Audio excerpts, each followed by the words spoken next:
এ ভাই আপনার এই গরুর দামটা কত? গরুর দাম 2.5 লাখ টাকা। এ ভাই শুনেন, আপনারে 2 লাখ টাকা দেবো বুঝছেন, আর 50,000 আমি নিবো। আমার কাছে একটা বালা কাস্টমার আছে, টেহাইতে মাল, তাহলে লয়ে যাইয়া। আচ্ছা ভাই, আপনি তাহলে তাড়াতাড়ি কাস্টমারটা নিয়ে আসেন। ভাই আমি যাইতাছি।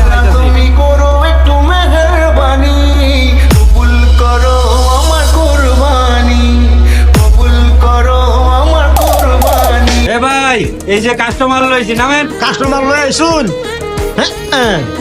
ভাই আপনার এই গরুর দাম কত? ও ভাই, আপনার গরু পছন্দ হয়েছে? গরু যদি নেন একদম 2.5 লাখ টাকা। ভাই 2.5 লাখ টাকা বেশি হয়ে যায়, আমি 2 লাখ টাকা দিব। আরে ভাই, আপনারও তো আমি গরুটা 2 লাখ টাকায় দিতাম, দালালরা দিন লাগবো 50,000 টাকা।